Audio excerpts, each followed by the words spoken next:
Je n'aurais jamais imaginé que ma plus grande réussite deviendrait le cauchemar de ma propre famille. Lorsque je suis rentré à la maison, après avoir conclu un contrat de 2 millions de dollars, je pensais être accueilli avec des sourires, des accolades et des mots de fierté. Mais à la seconde où j'ai franchi la porte, j'ai compris que quelque chose avait terriblement changé. Ma sœur, autrefois si joyeuse, ne me regardait plus qu'avec une terreur inexplicable. Elle tremblait, comme si ma présence lui faisait du mal physiquement. Et puis, il y a eu ce moment qui a tout brisé. Mon père, en larmes, a hurlé. « Tu es en train de tuer ta sœur !» Ce cri résonne encore dans ma tête. Comment ma réussite, censée sauver notre famille, aurait-elle pu la détruire? Comment ai-je pu devenir le monstre dans l'histoire de ma propre sœur, rester jusqu'à la fin, parce que ce que j'ai découvert ensuite a changé ma vie pour toujours? Lorsque j'ai quitté le pays pour ce voyage d'affaires, je croyais faire quelque chose de bien pour ma famille. Ce contrat de 2 millions de dollars que j'ai réussi à décrocher à l'étranger devait nous offrir une vie plus belle, un avenir plus sûr et un sentiment de fierté partagée. Pendant mon absence, je me disais que ma sœur devait être fière de moi, que mes parents attendraient mon retour avec impatience pour célébrer tous ensemble. Mais lorsque j'ai enfin posé mes valises à la maison, quelque chose m'a immédiatement frappé. Un silence lourd, presque malsain, régnait. Ce n'était pas la joie que j'avais imaginée, mais l'écho d'un bouleversement invisible qui me faisait déjà regretter d'être revenu. Ma sœur, autrefois si lumineuse, si pleine de vie, était méconnaissable. Elle évitait mon regard, chuchotait des mots que je ne comprenais pas et semblait s'être enfermée dans un monde où je n'avais plus aucune place. Ses yeux qui brillaient de rêve se perdaient désormais dans des ombres inquiétantes. Mon cœur s'est mis à trembler sans même connaître encore la vérité. Je me suis demandé ce qui avait pu l'abîmer autant et pourquoi tout le monde semblait me reprocher quelque chose que j'ignorais totalement. On aurait dit que mon simple retour faisait renaître une douleur que personne ne voulait évoquer. Au repas du soir, mes parents étaient tendus, incapables de cacher leur inquiétude. Ils ne posaient aucune question sur mon voyage, comme si ma réussite n'avait aucune importance. Je sentais qu'ils m'observaient avec une forme de colère muette, presque une accusation silencieuse. Ma sœur, elle, tremblait, mais pas de joie. Sa main crispée sous la table me fit comprendre qu'un secret pesait sur ma famille, un secret dont j'étais peut-être la clé malgré moi. Je regrettais déjà de ne pas avoir compris que l'argent ne remplace jamais la présence. Plus j'essayais de parler à ma sœur, plus elle se refermait comme si ma voix réveillait une blessure dont je n'avais pas connaissance. Je n'arrivais pas à accepter qu'en si peu de temps, elle soit devenue une version brisée d'elle-même. Une culpabilité sourde montait en moi, même si je ne savais pas encore pourquoi je la ressentais autant. Je pensais avoir accompli quelque chose de magnifique pour nous tous, et pourtant, à chaque regard évité, à chaque respiration anxieuse, j'avais la sensation d'être le responsable de sa chute. Je me suis enfermé dans ma chambre, cherchant à comprendre ce que j'avais raté, ce que j'aurais dû prévoir. J'entendais des bruits de disputes étouffées provenant du salon, ma mère sanglotant, mon père essayant de garder le contrôle. Au milieu de ce chaos émotionnel, je sentais que ma réussite était devenue une menace, que mon absence avait ouvert une brèche que je ne pouvais plus refermer. Et au fond de moi, une peur s'installait. Et si mon retour n'était pas une bonne nouvelle? Les jours suivants, le malaise ne faisait que s'intensifier. Ma sœur restait enfermée dans sa chambre, refusant de se nourrir, de parler ou même de croiser mon chemin. Je tentais d'ignorer l'évidence, me répétant que ce n'était qu'une mauvaise phase, que tout s'arrangerait. Mais l'instinct ne ment jamais, et le mien me hurlait que j'étais au centre d'un drame que je ne comprenais pas encore. Chaque fois que j'essayais de poser une question, mes parents détournaient la conversation ou m'accusaient indirectement d'être trop absent, trop ambitieux, trop loin des réalités familiales. Un soir, après un échange particulièrement tendu, j'ai enfin réussi à obtenir une réponse, ou plutôt une accusation. Ma mère, la voix tremblante, me reprocha de ne pas avoir été là lorsque ma sœur avait vécu une terrible humiliation, quelque chose qui avait détruit son équilibre. Mais elle refusa de m'en dire plus, comme si la vérité était trop lourde, trop dangereuse pour être dite. Alors une question s'imposa à moi. Et si mon absence avait permis à quelqu'un d'autre de nuire à ma sœur pendant que je construisais un avenir censé la protéger? Je commençais à me sentir étranger dans ma propre maison. Mon père me regardait comme si j'étais devenu responsable de tous les malheurs de ma sœur. Pourtant, aucun détail ne m'était donné. On me condamnait, mais sans procès. Je me disais qu'il y avait forcément une part de vérité derrière tout ça, que ma réussite avait peut-être créé des attentes, des pressions, des comparaisons malsaines dont ma sœur avait souffert silencieusement. L'idée qu'elle puisse penser que je l'avais abandonnée me broyait le cœur. Je m'accrochais à l'espoir de lui parler à cœur ouvert, de la prendre dans mes bras et de la rassurer.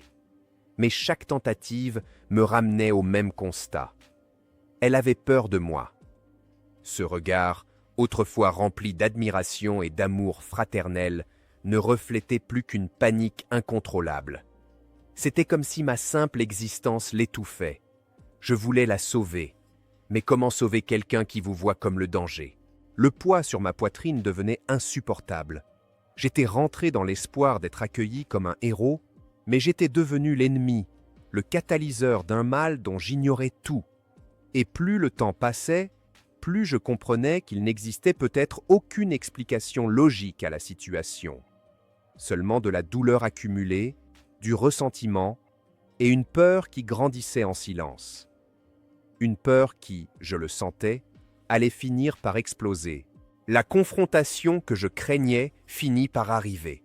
Mon père, excédé par la situation, m'a demandé d'arrêter de chercher ma sœur, de lui laisser de l'espace, de comprendre enfin que ma présence la détruisait. Mais comment accepter une telle idée? Comment croire qu'un frère qui a voulu offrir le meilleur à sa famille puisse devenir l'ombre qui consume le bonheur des siens? Chaque mot prononcé contre moi me transperçait comme un couteau que je ne pouvais même pas retirer. Je suppliais qu'on m'explique. Je hurlais que je voulais comprendre. Mais personne ne répondait à mes questions. Tout ce que je voyais, c'était ma sœur, recroquevillée derrière la porte de sa chambre, la main sur la bouche pour retenir ses sanglots, comme si ma voix était un poison. Ce silence imposé par mes parents faisait apparaître des idées terribles dans mon esprit. Et si j'avais raté quelque chose d'essentiel? Et si mon départ avait ouvert la voie à l'irréversible? Je pensais devenir fou. Les regards lourds de reproches, l'ambiance suffocante, le déni de vérité, tout se mélangeait en moi jusqu'à créer un tourbillon d'angoisse. Je voulais sauver ma sœur, mais on me privait du droit de le faire. Je voulais la protéger, mais on me convainquait que j'étais sa menace. La maison autrefois chaleureuse était devenue une prison mentale, où chaque pas me rapprochait d'une condamnation que je n'avais jamais imaginée. Hasard ou destin, un soir, la vérité éclata enfin, mais sous la pire forme possible. Ma sœur s'effondra sous mes yeux, incapable de respirer, écrasée par une crise d'angoisse déclenchée par ma simple présence. Mon père se précipita vers elle, le cœur rempli de rage et de panique. Mon monde s'écroula en un instant. C'était donc vrai. Ma réussite, mon absence, mon retour, tout cela l'avait détruite, ou du moins, c'est ce qu'on voulait me faire croire. Alors, dans un cri qui me hantera toute ma vie, mon père se retourna vers moi, les yeux pleins de larmes et de violence. « Tu es en train de tuer ta sœur. » Ces mots résonnèrent comme une condamnation à mort. Je me suis figé, incapable de répondre, incapable de respirer. Comment ai-je pu devenir celui qu'on accuse de détruire celle que j'aime le plus au monde? J'ai fui la pièce, incapable d'affronter davantage ce regard accusateur. Les mots de mon père tournaient en boucle dans ma tête, comme une sentence irrévocable. J'étais rongé par la peur d'avoir vraiment échoué, d'avoir laissé ma sœur souffrir seule. Chaque pas loin d'eux augmentait ma détresse. Je me demandais si ma réussite avait été un acte d'égoïsme déguisé, si mon absence avait été une fuite plutôt qu'un sacrifice. Je me suis enfermé loin de tout, espérant trouver la réponse à une question pourtant simple. Comment rattraper ce qui a été perdu? Mais je ne pouvais que constater l'ampleur du fossé creusé par ma décision. Ma sœur était mentalement brisée, et mon père me voyait comme le bourreau. Même ma mère, pourtant si tendre, semblait résignée à me tenir responsable. Je n'avais plus de place ici, plus de rôle, plus de mission. L'argent que j'avais rapporté ne valait rien face à la souffrance que j'avais découverte. Les contrats, la gloire, les applaudissements, tout cela paraissait ridicule lorsque le prix à payer était l'âme d'un membre de sa propre famille. La solitude m'entourait, glaciale, et je sentais que je perdais la tête en essayant de comprendre où tout avait dérapé. Pourtant, au cœur de cette obscurité, une lueur persistait. Je savais que je devais me battre, pas pour prouver que j'avais raison, mais pour aider ma sœur à respirer à nouveau.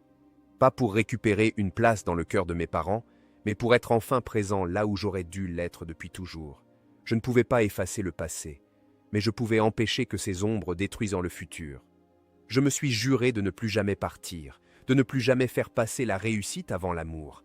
Peut-être qu'aujourd'hui, je suis vu comme celui qui détruit, mais demain, je veux être celui qui reconstruit, celui qui protège, celui qui aime et celui qui reste, quoi qu'il en coûte. Cette histoire m'a appris que même les victoires les plus éclatantes peuvent être vaines si les personnes que vous aimez souffrent en silence. Aucun succès ne mérite que l'on ferme les yeux sur les fragilités de ceux qui comptent pour nous. La vraie richesse se mesure au bonheur partagé, pas aux résultats obtenus loin de la maison. Ne laissez jamais quelqu'un que vous aimez se sentir abandonné. Les blessures invisibles sont souvent les plus profondes et elles se nourrissent de silence et d'absence. Soyez présents, écoutez et sachez que la force d'une famille dépend de la main que l'on tend, pas du chemin qu'on parcourt seul.